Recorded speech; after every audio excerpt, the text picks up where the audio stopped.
Hola chicos, buenas tardes. Vamos a empezar en un momento, por favor, esperen un poquito.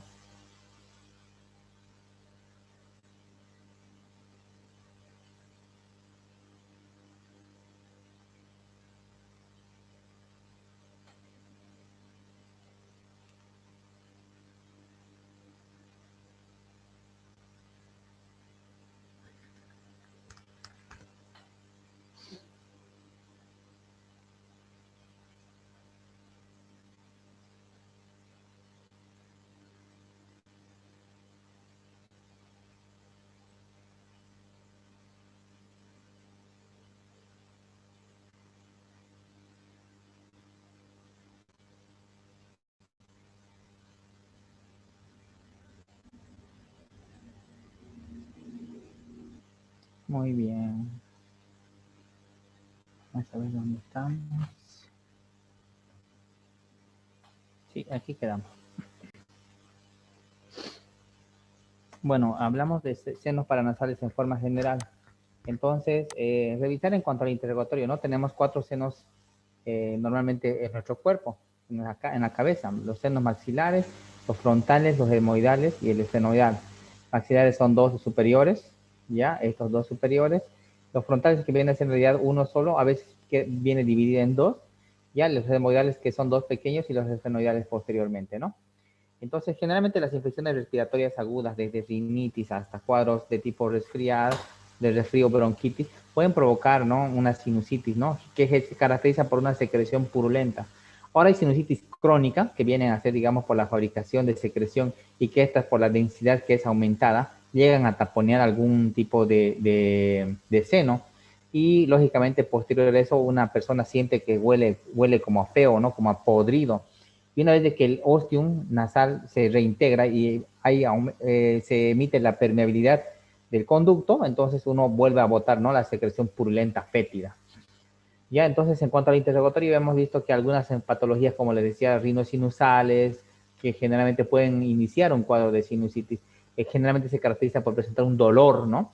Generalmente cuando la sinusitis es aguda, hay un dolor intenso, una cefalea a veces cuando es en región frontal, perdón, hacia adelante. ¿Listo? Entonces la cefalea se manifiesta de esa forma. En cambio, las sinusitis crónicas, el dolor suele ser apaciguado, ¿no? Solapado. Bueno. Entonces, en cuanto al mecanismo generalmente principal de la retención de los resultados, está demostrado por disminuir, se disminuye el dolor cuando se evacúan todas las secreciones retenidas. Esto es debido a que hay una permeabilidad, en cuanto le decía, al ostium sinusal, que es este de acá, ¿no es cierto?, para eliminar la secreción. La sinusitis frontal aguda, generalmente el dolor pues es un poco más marcado, pero los movimientos se acentúan más cuando hay movimientos de los glóbulos oculares, cuando uno se pone a leer, o cuando hay estímulos luminosos, o cuando la cabeza rota hacia adelante. Entonces ahí es donde el dolor se acentúa. En cambio, en la forma crónica, les decía, el dolor es poco frecuente. Muchas veces a la percusión o a la palpación suele provocarse dolor.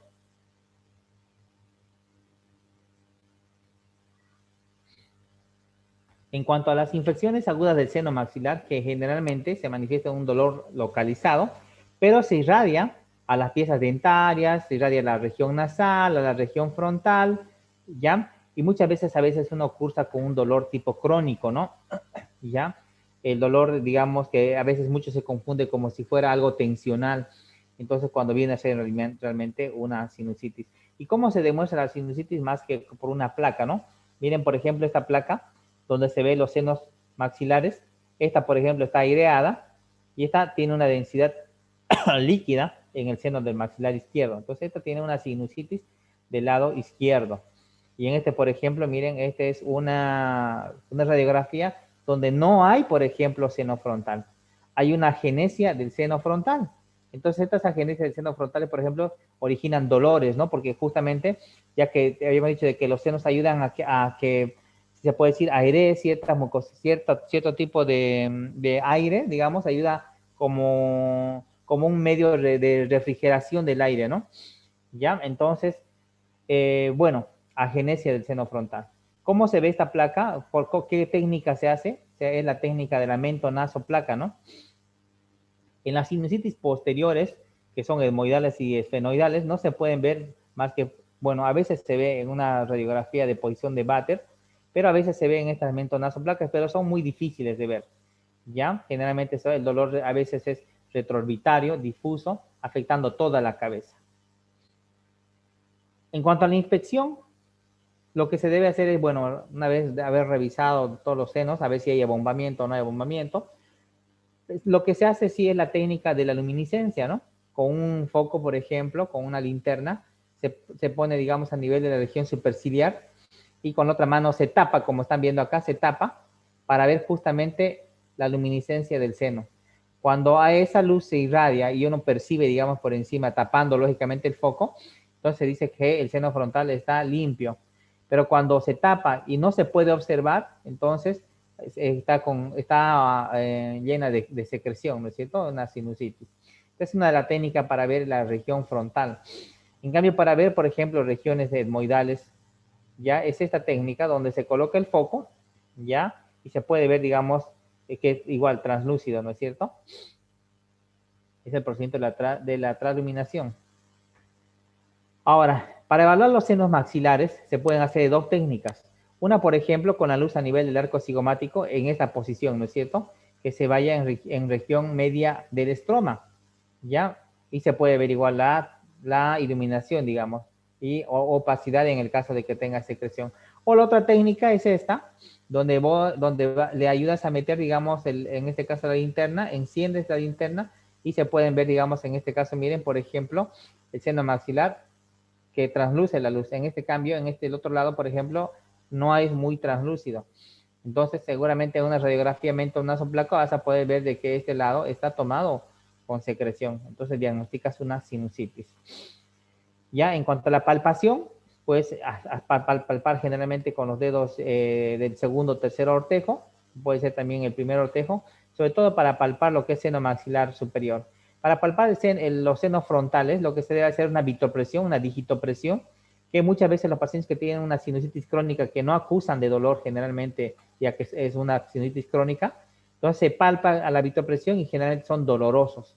Lo mismo pasa a nivel del seno maxilar, ¿no? En el seno maxilar lo que se debe hacer es igual presionar a ambos lados, ya generalmente con el primer ortejo, y generalmente si el paciente tiene sinusitis crónica o está cursando con un cuadro de sinusitis, el paciente va a presentar dolor. Muy pocas veces se realiza la percusión, pero hay personas que realizan la digitopercusión viendo, ¿no? La sonoridad mate en el caso de que esté con líquido. Ya, después de eso vamos a pasar a boca. Y en cuanto a boca, datos importantes en el interrogatorio, ver, por ejemplo, si tiene paladar hendido, si tiene la voz gangosa, por ejemplo, o si tiene un timbre nasal. Si tiene un timbre nasal se llama rinolalia, ¿ya? Y la resonancia nasal, pues generalmente es exagerada y confusa. En los pacientes que tienen, por ejemplo, la voz gangosa, como dice, hay ciertas consonantes que son difíciles de pronunciar, como la F, la S, la B, por ejemplo, o algunas vocales, por ejemplo, la A, la E o la O, ¿ya? En cuanto a la edad, por ejemplo, en los recién nacidos generalmente vas a ver, y vas a ver muy, bueno, no tan frecuente, pero sino que tienes que ver en la inspección, es el paladar, el labio leporino, ¿no es cierto? O el paladar hendido también muchas veces. En cambio, los lactantes vas a ver esto, ¿no? Que esto viene a ser en realidad la lesión de Muger, o puede ser, digamos, micosis oral. Los niños lo que pasa es que lactan leche y no se les hace una buena limpieza en el momento después de haber ingerido la leche. Entonces, ¿qué pasa? Se acumula en una secreción blanquecina, que en este caso viene a ser la inoculación de un hongo, ¿no? Sobre todo cuando le vas a dar, digamos, leche de mamadera. Entonces llega a tener un Muger oral. Ya en los niños, por ejemplo, igual en el caso de, por ejemplo, de la dentición precoz, o en el caso, por ejemplo, ya de un niño que tenga dientes, aparecen las pequeñas caries, y estas caries van a provocar lesiones adyacentes en las encías, o en este caso, pues, en la mucosa, ¿no? Tanto oral como lingual. Ya en los adultos aparece lo que se llama la famosa piorrea alveolar en pacientes que tienen, por ejemplo, tienen caries profunda, y empieza a tener un olor fétido, pútrido, que sale de los dientes. Se llama piorrea alveolar. En cuanto al sexo, el sexo femenino manifiesta más estomatitis menstrual o menopáusica, que viene a ser por la menopausia o por la menstruación, o una gingivitis hipertrófica en la gestación. ¿Ya? Entonces las estomatitis son más que lesiones tipo así aftosas, que aparecen por diversos tipos de situación, en pacientes que, por ejemplo, con inmunodepresión, en pacientes que tienen enfermedades autoinmunes, por ejemplo, un lupus, o en pacientes que están haciendo, por ejemplo, tratamiento con inmunosupresores, suelen aparecer estas estomatitis, ¿ya? Entonces, se entiende por estomatitis a la inflamación de la mucosa oral. En cuanto a la profesión, hay algunas profesiones que tienen, por ejemplo, facilidad de tener ciertas patologías a nivel de la boca. Por ejemplo, las famosas queilitis, una queilitis actínica que viene a ser esta justamente ya por la exposición solar o muchas veces por los cambios de temperatura en demasiado frío, por ejemplo, cuando están mucho expuestos al sol se les seca y suele causarle esto es una queilitis actínica. ¿Ya? Y en algunas personas que les gusta consumir dulces, por ejemplo, en los pasteleros o en los que realizan torta, las estomatitis y las caries que son frecuentes. En cuanto a los antecedentes personales, pues siempre preguntar, ¿no? El tipo de higiene bucal, los hábitos alimentarios, qué tipo de alimentación le gusta comer más, si es comida chatarra por ahí o no, ¿ya? Si tiene depósitos de sarro, la producción de caries, ¿ya? Generalmente el agua potable tiene gran cantidad de flúor y presentan frecuentes caries. Bueno, las caries se presentan frecuentemente cuando no tienen un buen aseo. ¿Ya? Y este es un tipo de estomatitis reactiva, como ven, que afecta generalmente a la encía y o al labio. ¿Ya? Bueno, ¿qué más? Estos tipos son estomatitis reactivas. Ahora, en cuanto al tabaco, por ejemplo, el tabaco sí se ha relacionado con causas de estomatitis. Es más, se ha relacionado con causas de cáncer de piso de la boca o cáncer de lengua, por ejemplo, ¿no? Entonces, por eso es importante, miren, que el tabaco no solamente provoca cáncer a nivel de la boca, puede provocar cáncer pulmonar también, ¿no? O cáncer de próstata. Ya, entonces, muchas veces en el caso de sobreinfecciones pues, de diferentes tipos de estomatitis, entonces vas a tener que ver, por ejemplo, el uso de antibióticos como la penicilina o la terramicina o la tetraciclina. Ahora, por ejemplo, en el tema, por ejemplo, de estos dientes que son decolorados, estos, por ejemplo, se deben al uso, por ejemplo, de eritromicina, de macrólidos, ¿ya? Entonces, que generalmente le dan el tinte amarillento o a veces por el mismo tema del cigarro, cambia la coloración de los dientes. En cuanto al examen físico, pues la boca generalmente está constituida por los labios superior e inferior. Ya el vestíbulo entre la zona de los labios, bueno, no tan importante. En el tema, por ejemplo, de la boca vamos a tener lo que se llama la microstomía y la macrostomía. La microstomía son la boca pequeña, ya cuando uno abre la boca, generalmente la boca es pequeña. En algunas enfermedades autoinmunes, por ejemplo, con el Sjögren o en la esclerosis sistémica difusa, vas a tener una boca pequeña. Y la macrostomía es cuando la boca generalmente es grande. Necesito en algunas patologías, por ejemplo, en el síndrome de Down o en algún tipo de retraso, se puede dar la macrostomía. ¿Ya? Silencio, por favor. La luxación bilateral, la luxación bilateral, por ejemplo, de las articulaciones glenoideas, en este caso del maxilar con el temporal, suele provocar que la boca se quede entreabierta. Muy difícil de realizar, digamos, que el paciente cierre la boca. Entonces, lo que se hace es una maniobra de encaje. Lo que se hace es jalar hacia abajo y presionar hacia el fondo. Entonces, esta es generalmente la maniobra para que nuevamente haya el encaje de la luxación glenoidea. ¿Ya? La boca queda entreabierta. En cuanto a la coloración de la boca, pues diferentes tipos de color, generalmente de color rosado, ¿ya? Debido a la mayor vascularización de la mucosa.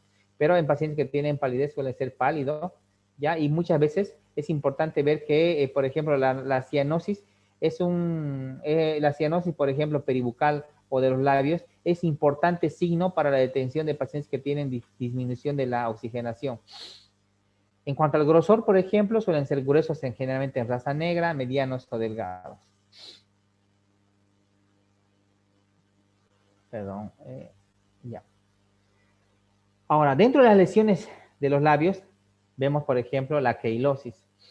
Es las fisuras o las grietas que pueden aparecer a nivel de los pliegues en la región justamente del repliegue de la boca. ¿Ya? Estas se pueden dar igual, puede ser una queilosis actínica o una queilosis, por ejemplo, por lesión o a veces por algún tipo de infección, como le dije, en los ángulos de la boca. Muchas veces se pueden dar por algunas deficiencias, en este caso deficiencia de riboflavina o en algún tipo de anemia o inmunosupresión.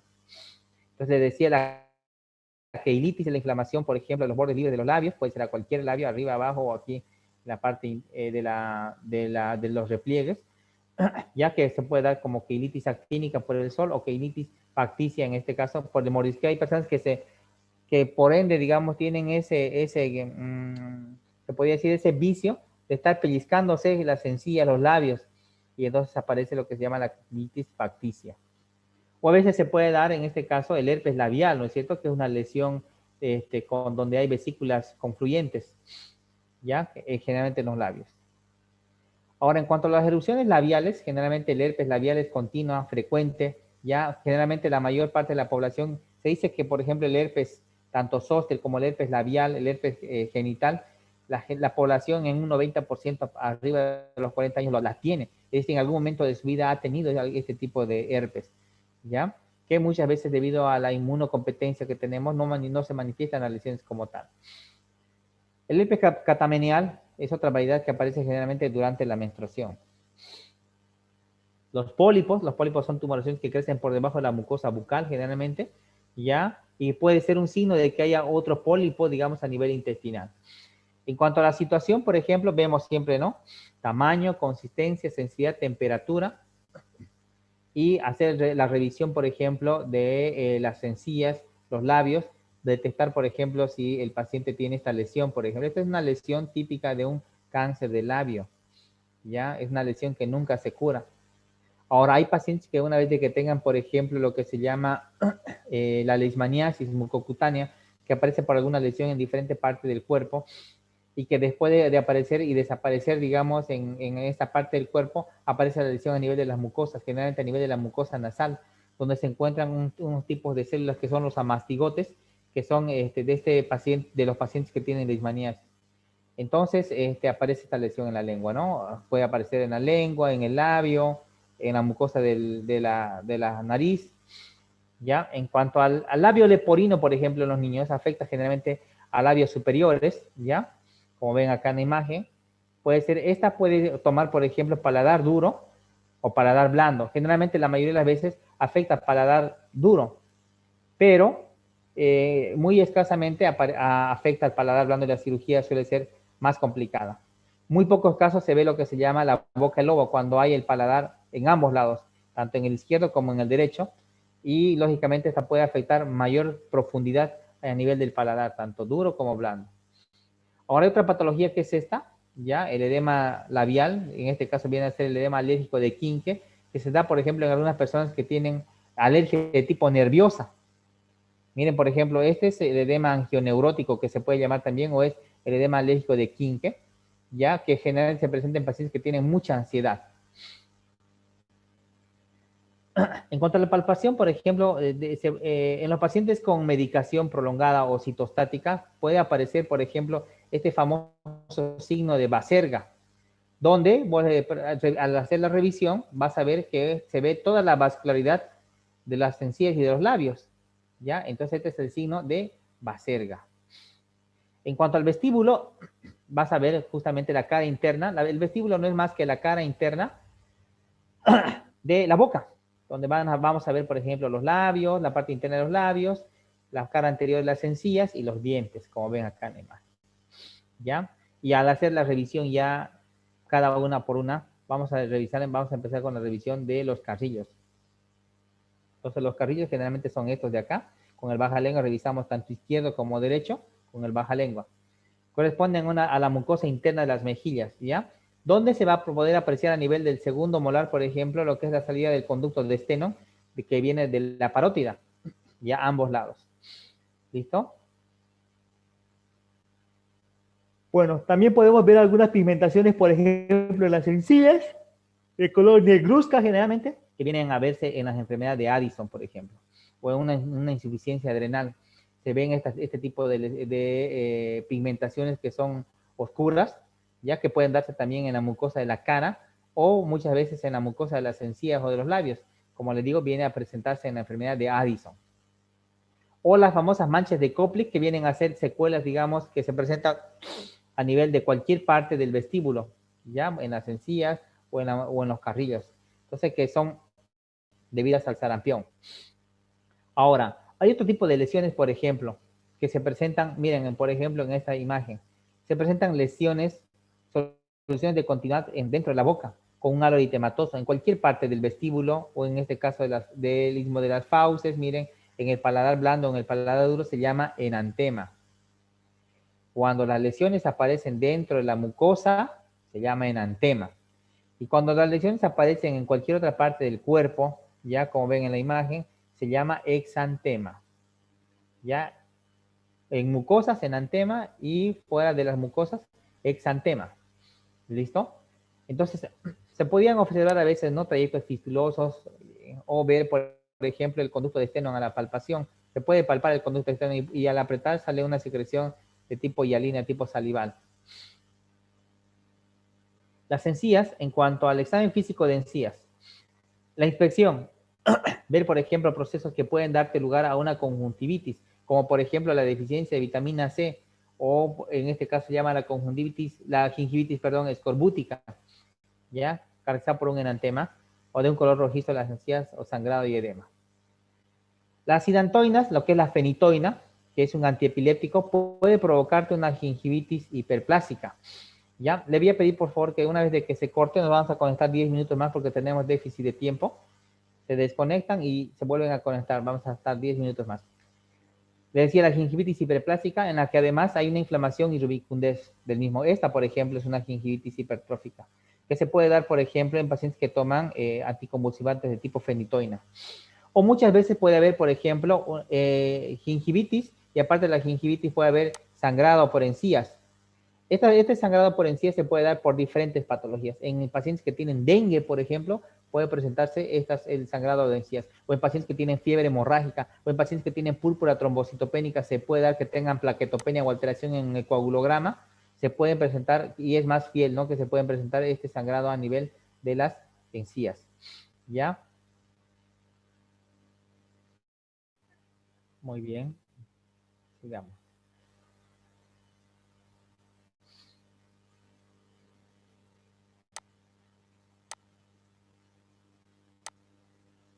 Diez minutos más, entonces, ¿ya?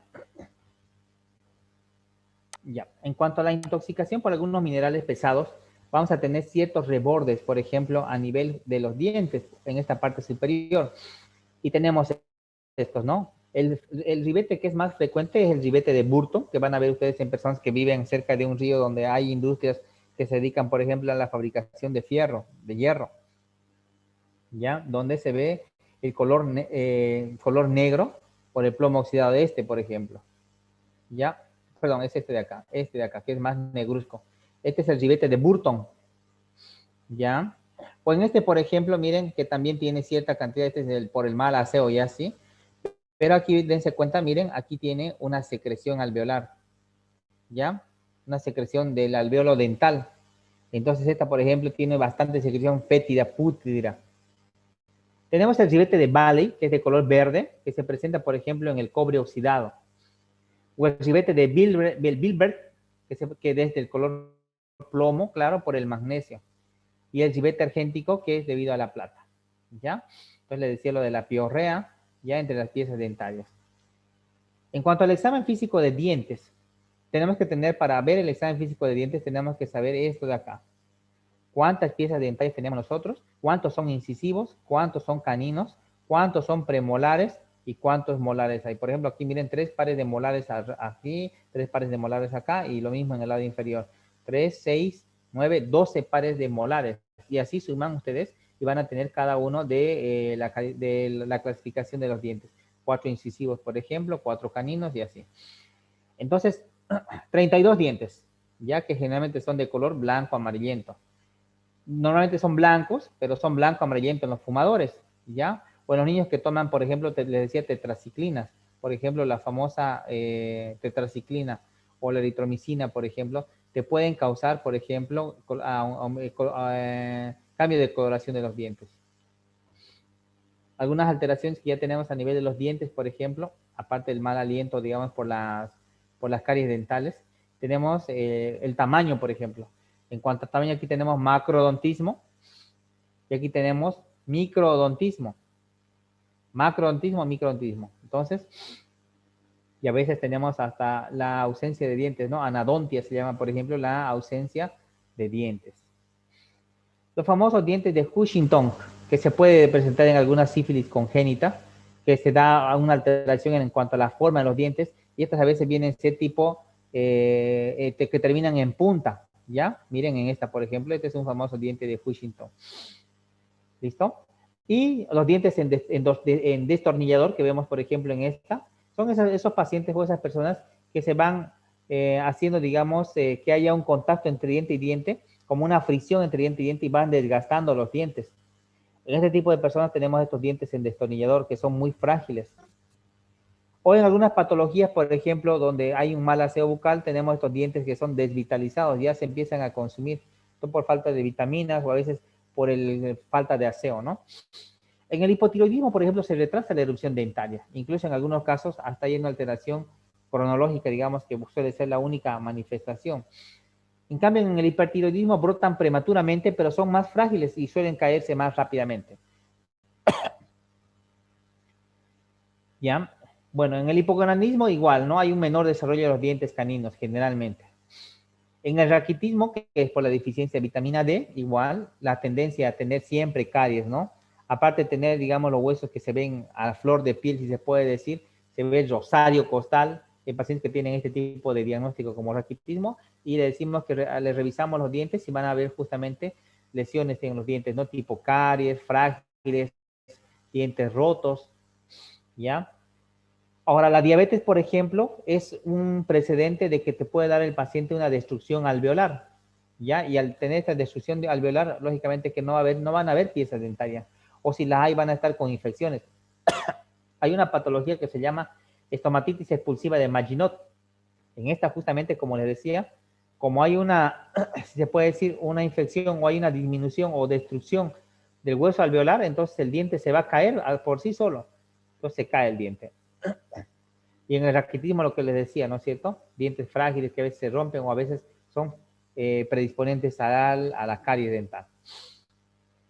En cuanto al piso de la boca, ¿ya? En cuanto al piso de la boca tenemos la infección, es esta de acá, ¿no es cierto? Vamos a hacer la inspección justamente, por ejemplo, miren, de la parte dorsal de la lengua, donde vamos a ver, por ejemplo, el borde lateral de la lengua, vamos a ver el borde si es completo o irregular de la lengua, vamos a ver, por ejemplo, aquí el mismo propio el mismo piso de la lengua, ¿ya? Y vamos a ver esta, por ejemplo, que es, no recuerdo el nombre ahorita, que es el frenillo lingual, para ver si está ad integrum o no. Muchas veces, en pacientes que fuman, por ejemplo, o en pacientes que consumen coca frecuentemente, todos los días la hoja de coca que lesiona las encías, puede aparecer lesiones ya crónicas a nivel del piso de la lengua y muy pocas veces cáncer de piso de boca, que es frecuente. Ahora, ¿qué pasa cuando alguna de estas zonas se llega a infectar y el tratamiento no se hace a tiempo? Suele provocar lo que se llama la angina de Ludwig, ¿no? Que es una infección del piso de la boca o a veces en parte del cuello, que llega a afectar y llega a provocar falta de respiración, hipoxia y sepsis y muerte. Esto es lo que le decía, ¿no? Esta es la angina de Ludwig. Entonces, la angina es la inflamación del piso de la boca como secuela de la inflamación de la glándula maxilar, donde el edema comprime la lengua contra el paladar, dificultando la deglución y la fonación. Puede haber edema de glotis, ¿ya? Y la gangrena puede dar, una vez que aparece la gangrena, pues el tiempo está medido, ¿no? ¿Ya? Revisando lengua ahora. En cuanto a lengua, vamos a ver que en la inspección, por ejemplo, valiéndonos de un bajalenguas y una linterna, podemos revisar los diferentes lugares de la lengua. La parte, por ejemplo, superficial a la visión fácil, la parte más profunda y las papilas que son, las papilas, por ejemplo, caliciformes que están más al fondo. ¿Ya? Entonces podemos observar también la B lingual, que es esta de acá. La B lingual tiene que observarse cuando le decimos que abra grande la boca. Existen tres tipos de papilas, les decía, las papilas caliciformes, que es las que se encuentran generalmente en esta hendidura de acá, ¿ya? Que son las más grandes, estas de acá. Las papilas fungiformes, que están en el reborde de la lengua, estas generalmente que vienen acá. Y las filiformes, que recubren la lengua como una alfombra. Entonces, 3 tipos de papilas para tener los diferentes sabores, para poder percibir.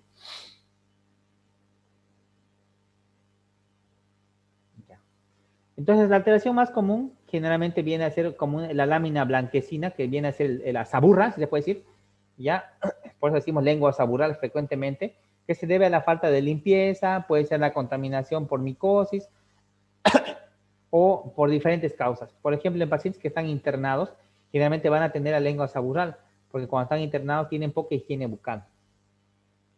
¿Ya? En cuanto a las formas, por ejemplo, en cuanto al tamaño de la lengua, tenemos la microglosia, como ven en la imagen acá, o la macroglosia. Por ejemplo, hay un paciente que tiene alteración de la enzima de crecimiento, por ejemplo, en estos pacientes que son gigantes, tienen macroglosia. O en pacientes que tienen enfermedades autoinmunes, por ejemplo, de niños, o tienen, por ejemplo, el frenillo lingual muy marcado, muy grande, entonces tienen microglosia, no se desarrolla bien la lengua. ¿Ya? Entonces, ¿cuál es la condición forzosa para que exista, digamos, la saburra? La existencia de papilas filiformes. ¿Ya? Entonces, la lámina falta, la lengua depapilada o lisa no te va a dar lugar a la lengua saburral. Entonces, cuando hay papilas filiformes, da lugar a la lengua saburral. Sin embargo, la saburra se ha señalado, dice que en la parálisis del 12º par, ya que se puede dar en algunas patologías, por ejemplo, como en las ingestas de alcohol, por ejemplo, en pacientes fumadores tienen tendencia a tener más saburra. Lo que les decía, macroglosia, algunas patologías, por ejemplo, que cursan con misedema, con mongolismo o acromegalia, ¿ya? O la microglosia, por ejemplo, la lengua pequeña en pacientes que tienen alguna enfermedad colagenopática. Ya, y vamos a quedar con esta diapositiva. Entonces, en cuanto a la parálisis general progresiva, ya, perdón un ratito. Ya.